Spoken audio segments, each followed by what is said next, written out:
Today with us, we have Justice S. Muralidhar, former Chief Justice of Orissa High Court, who now chairs the United Nations Independent International Commission of Inquiry.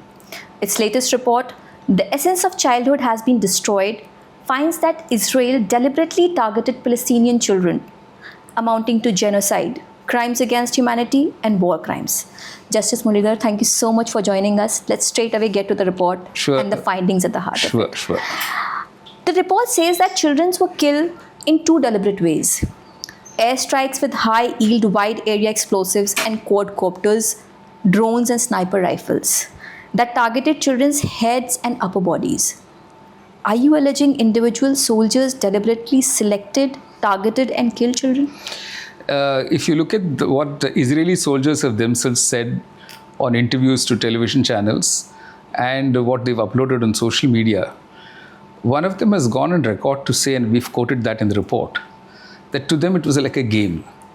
So when you use quadcopters, they are pre-fitted with thermal imaging cameras, apart from these weapons. And on the screen, they're able to see the image, whether it's that of a child or of an adult. And they're using it because of its precision. It's not just quadcopters, they also use snipers and drones. And one of them is seen as saying that for us, it's just like pressing a button and killing a Palestinian sitting wherever we are. So it is very clear to us that, there is a 10-day-old breastfeeding baby. And while the mother is feeding the baby, the mother is left unharmed. The baby is shot through the head with a single gunshot. So you can clearly see, and there's another instance where the adult is holding at the child by the arm. The child is killed. The adult is unharmed. So there can be no doubt that children are very specific targets for the Israeli soldiers. I was also asked, and sometimes we also wondered, there could be always rogue soldiers. Yeah. One or two here and there as an aberration. Is it a systematic pattern? You must realize that we rely on evidence, first-hand accounts of doctors who've treated the babies. And they've seen a large number of babies brought in with these single-shot wounds to the head and to the neck. So we can see that there is a pattern to it. There's a third element. We've shown photos of several babies with wounds to the upper part of the body.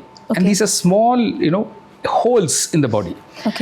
And what they explained to us was that cube-shaped pellets were specifically used to target children, because the minute the pellet enters the body, it just goes in and spreads, like a cluster bomb, and causes maximum damage to the internal organs.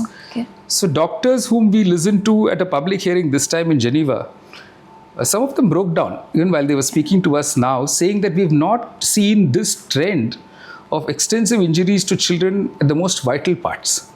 So there is sizable amount of evidence to show that this is a deliberate targeting of children. Right. So the commission also says that it has identified specific military units who were responsible for these killing and targeting the children. Will you name them publicly? We have named them in para 356 of our report. Anyone who cares to read the report, in para 356, we've listed out all the battalions, the regiments, all of them. And you've submitted all of these to ICC? We have not yet submitted to the ICC. This report was released on 23rd June. Just to explain to you and to your viewers how this whole system works is this. It is part of our mandate that we are of assistance to all mechanisms, all judicial mechanisms. We have the International Court of Justice. We have the International Criminal Court. We have domestic courts. A request is to be made to this commission to share its evidence, which we then react to. We respond. We have already submitted this evidence at the request of South Africa to the ICJ. Not this report, all the reports earlier. But this report too, the evidence that we've gathered, we're really happy to share it with these bodies. Likewise with the ICC.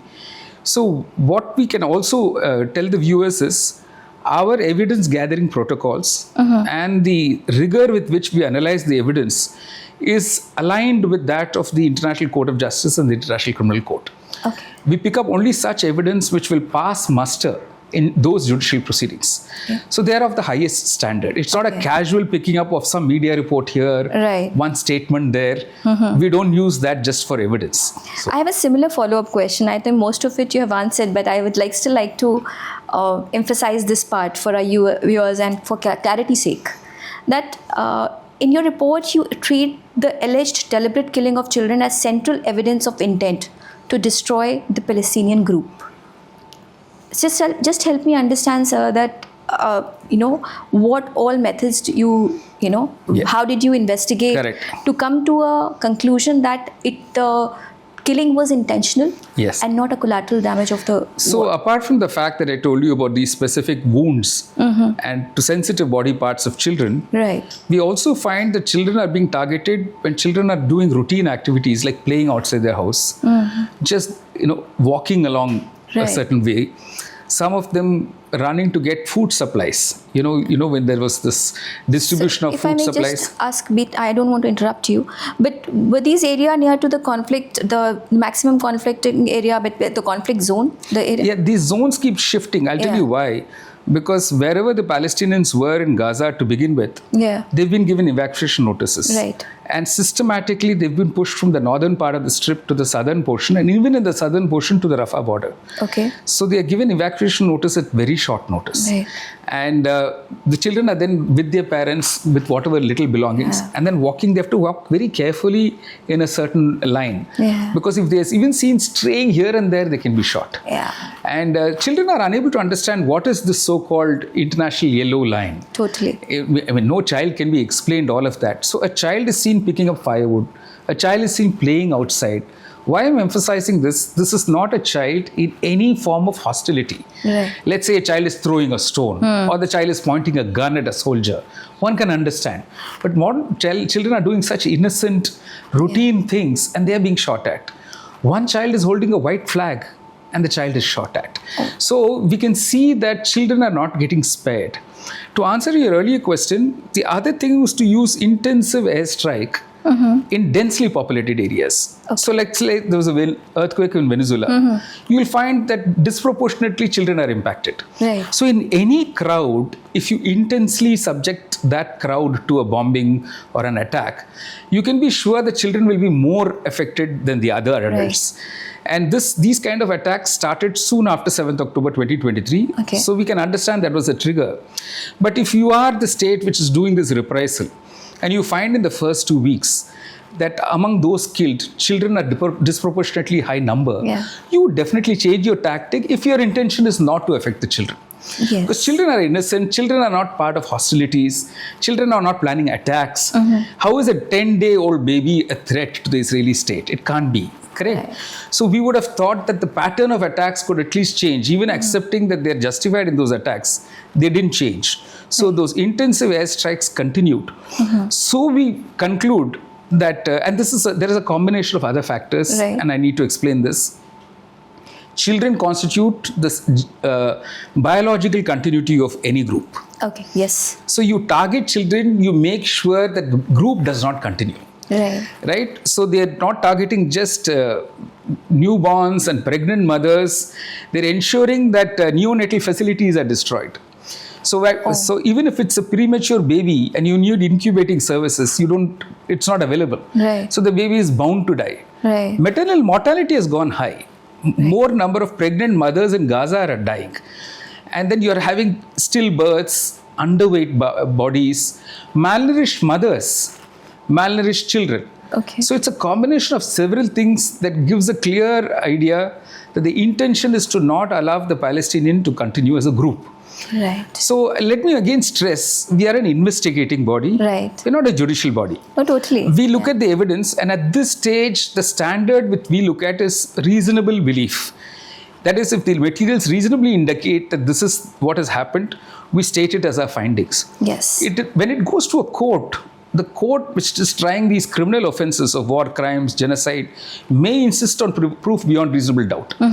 It's like a charge sheet being filed, Right. on which the court will apply its mind and then determine what is the quality of the evidence and does it really prove it beyond reasonable doubt. Right. We are not at that stage yet. So we are open to this possibility that some of our evidence, when it gets tested in the court may not agree that this is sufficient proof. But this is not to say there is nothing at all. Right. So which is why we thought we should put it out there to say these are the crimes committed. This is what we feel on looking at the evidence, and we're looking at the evidence very carefully. We are verifying one source of evidence with multiple other sources, and we are being satisfied that this is sufficient for it to be tested in a court. It is only then we arrive at a finding. So I'll come to the Israel's part of it, because they have their level of, their side of allegations, which I would really like to ask you. But before that, because I've read in one of your reports that you've said that the hardest part of this work wasn't legal, but human. Yes. Of everything that your team examined, what is that one part of evidence that you're not able to forget or that stayed with you? For me, I think for different people it will be different things. Yeah. For me, to seeing those videos and those clips of and the statements of Israeli soldiers actually mocking the toys of children. Yeah. One soldier is trying to wear girls' clothes. The other is egging him to do that. They're filming themselves. You're in an apartment which is already demolished. Right. You're looking at belongings of Palestinian children and you're mocking those.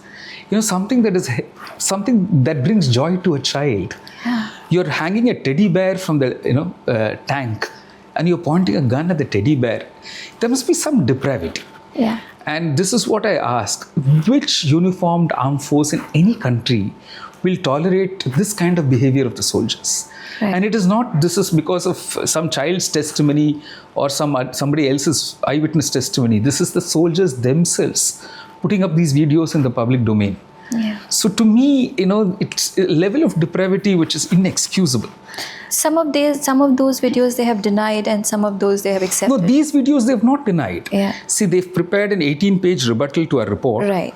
Which they never chose to share with you. Yeah, Rather that's than right. they chose to send it to press. Yeah. In fact, I must tell the viewers this also, that every time we first of all pick up a theme for preparing a report, we issue what is called a public call for submissions. Right. Which means people even in Israel, some of whom have been victims of the violence of Hamas, they can send submissions to us.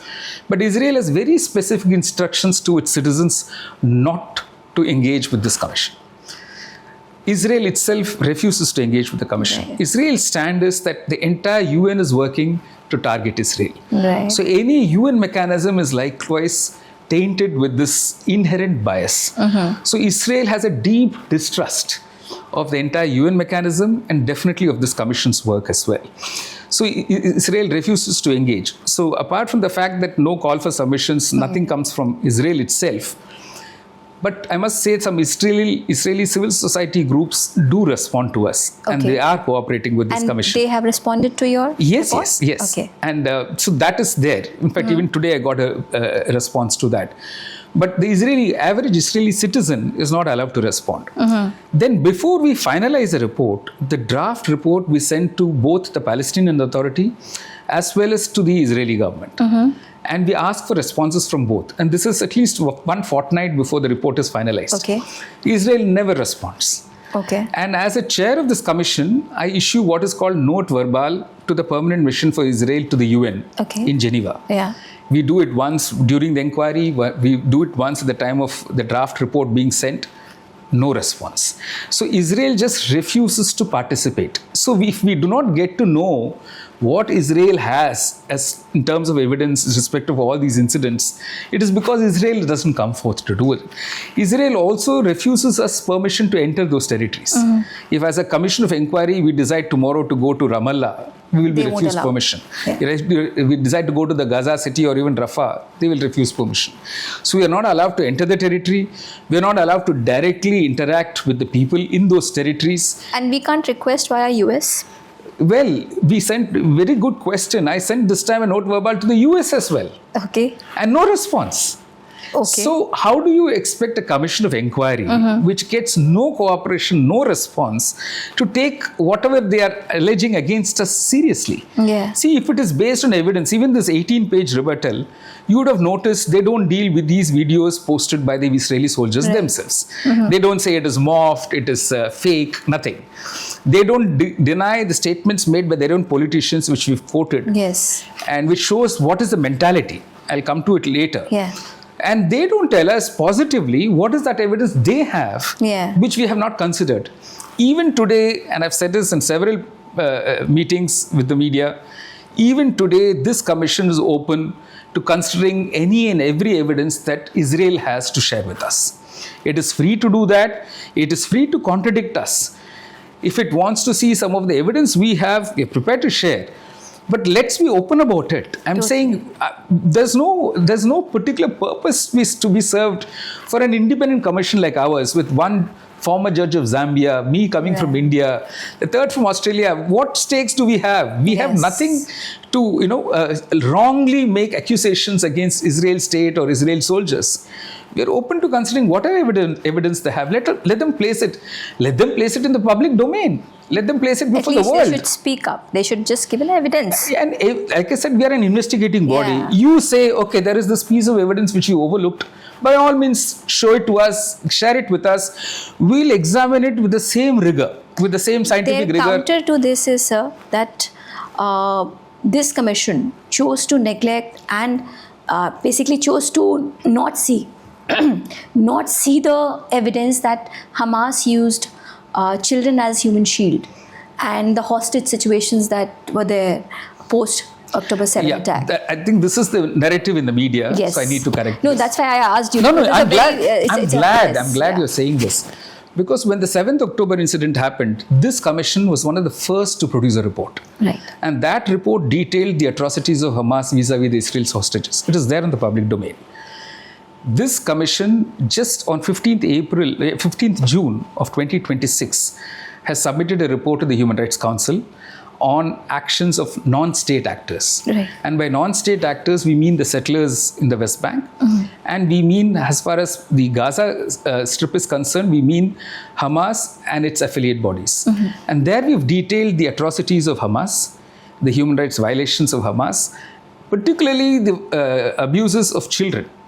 Okay. We have not been able to deal with this issue of using children as soldiers and human shields, because it's a very detailed topic. Right.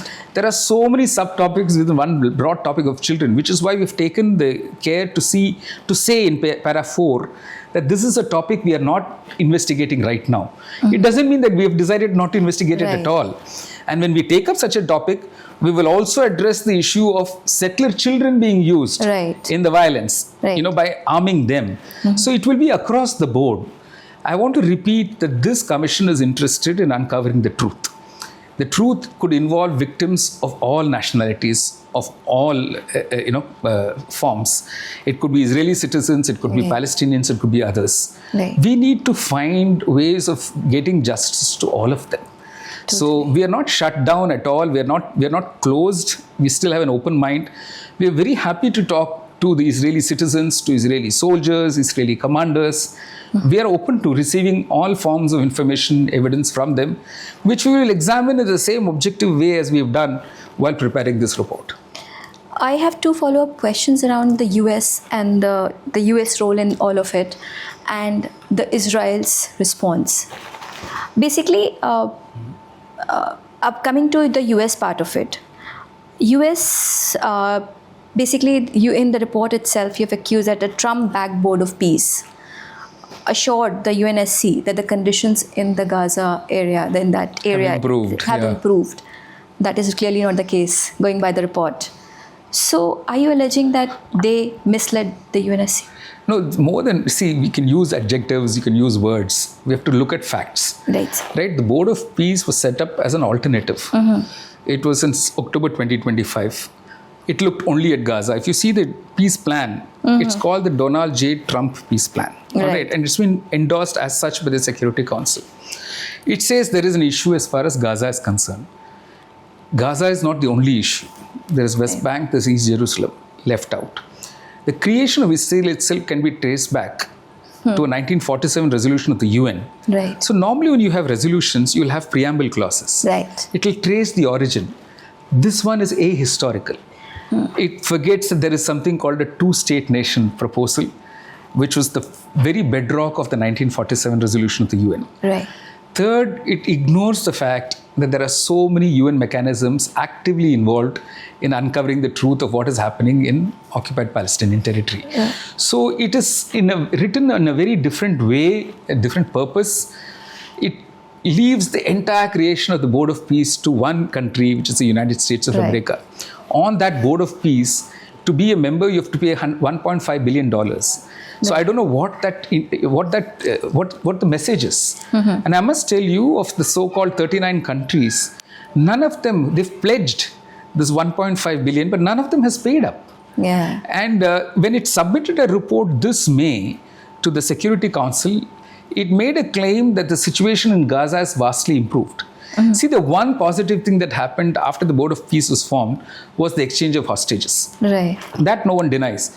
But the ground situation in Gaza, the entire Gaza Strip, hasn't improved one bit. If not, it has become worse.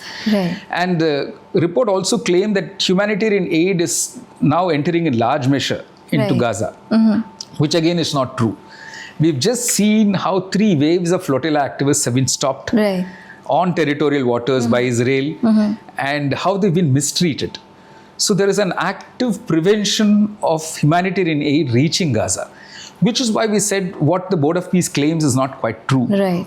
Again, when we made this presentation to the Security Council, and 13 of the 15, you should understand the Security Council has P5, permanent 5. Right. England, France, Russia, China. And US. Russia and the US chose to not participate in our meeting. But all of the other invitee countries, they were all there. So 13 of the 15 were there. At the end of our presentation, some of them were really emotional and they felt disturbed. Then they asked, what can we do as Security Council? So the question itself was surprising, because what is it that they cannot do?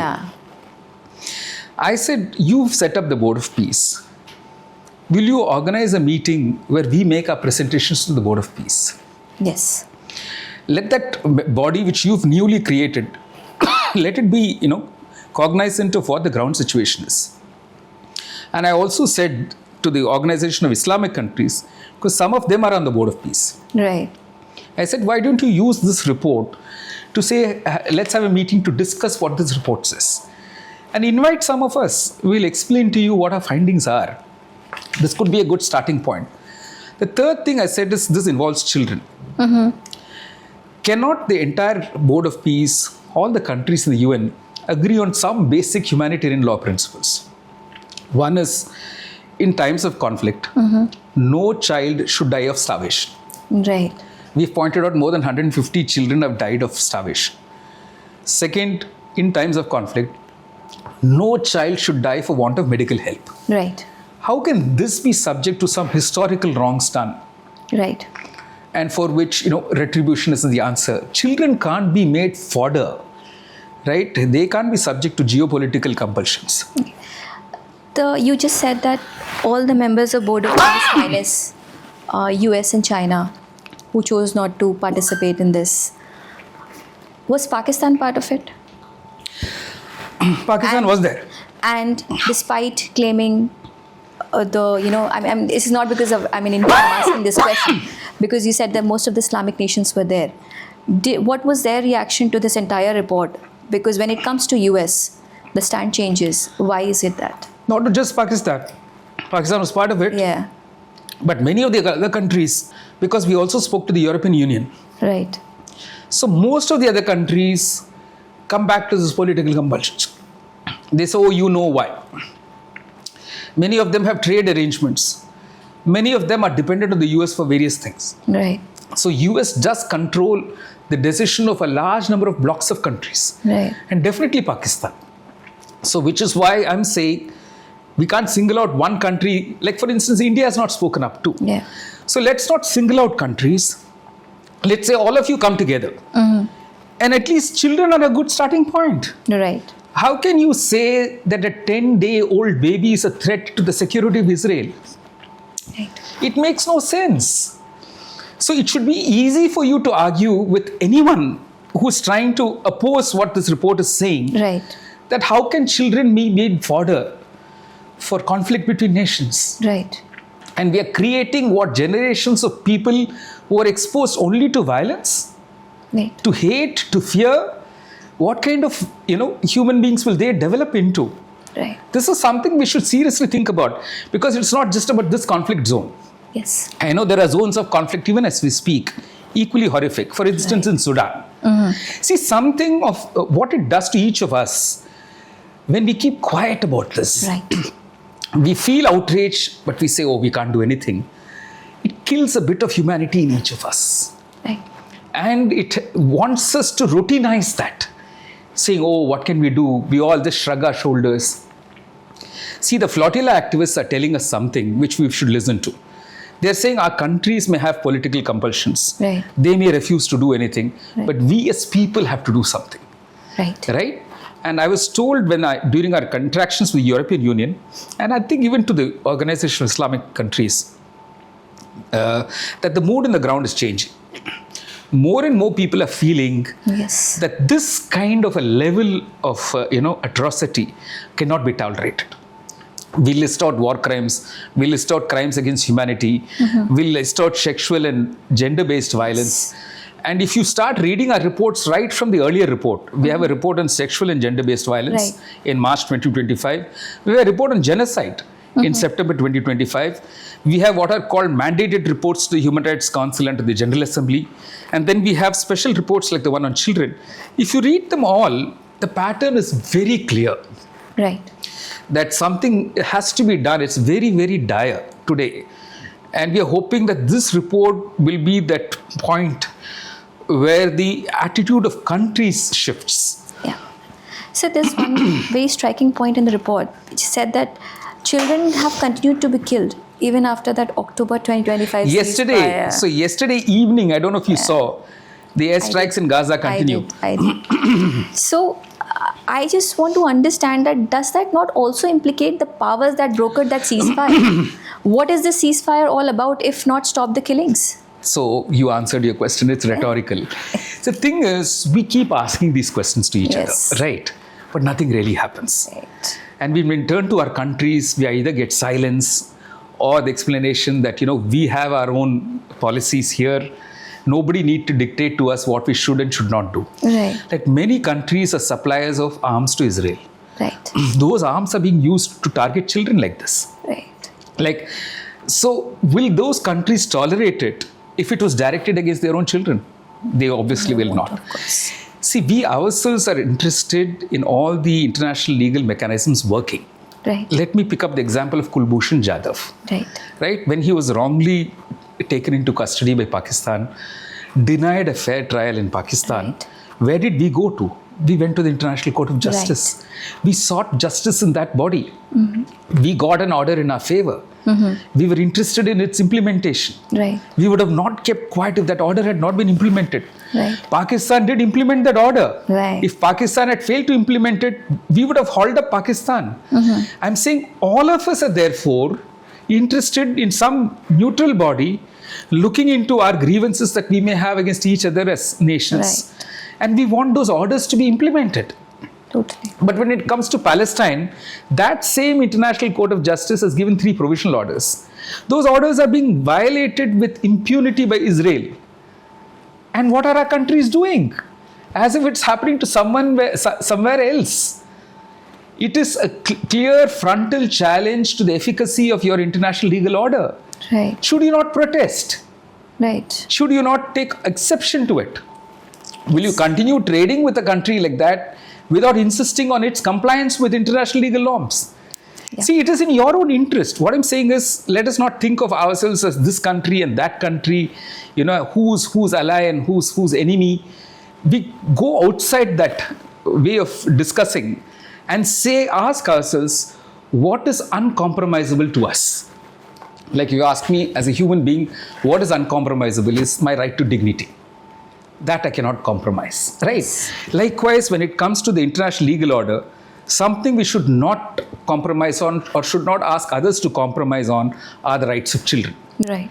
Children form that very continuity of us as humankind. And we want children to have a healthy childhood. We don't want children to grow up in fear and grow up with hate. Right. We don't want those kind of children at all. Right. And what is that childhood? You're growing up in a displacement camp today where we are playing with sewage water. There is no drinking water, there is no electricity. Right. And 700 people are sharing one toilet. There is no privacy. Right. And there are drones hovering all around. And the child is already mentally traumatized. What kind of a healthy future is this child going to see? So these are searching questions we have to ask ourselves. What are we doing with today's children, today's generation of children? How do we expect them to grow into healthy adults tomorrow? Sir, in case of Israel and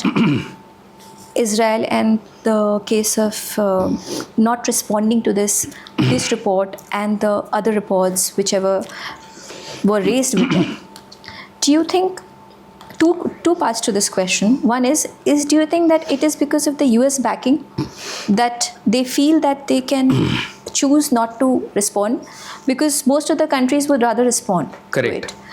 And the second part to it, that is it that this regime of Israel which is the most non-responsive under President Benjamin Netanyahu, or this has been the recurring case with Israel forever?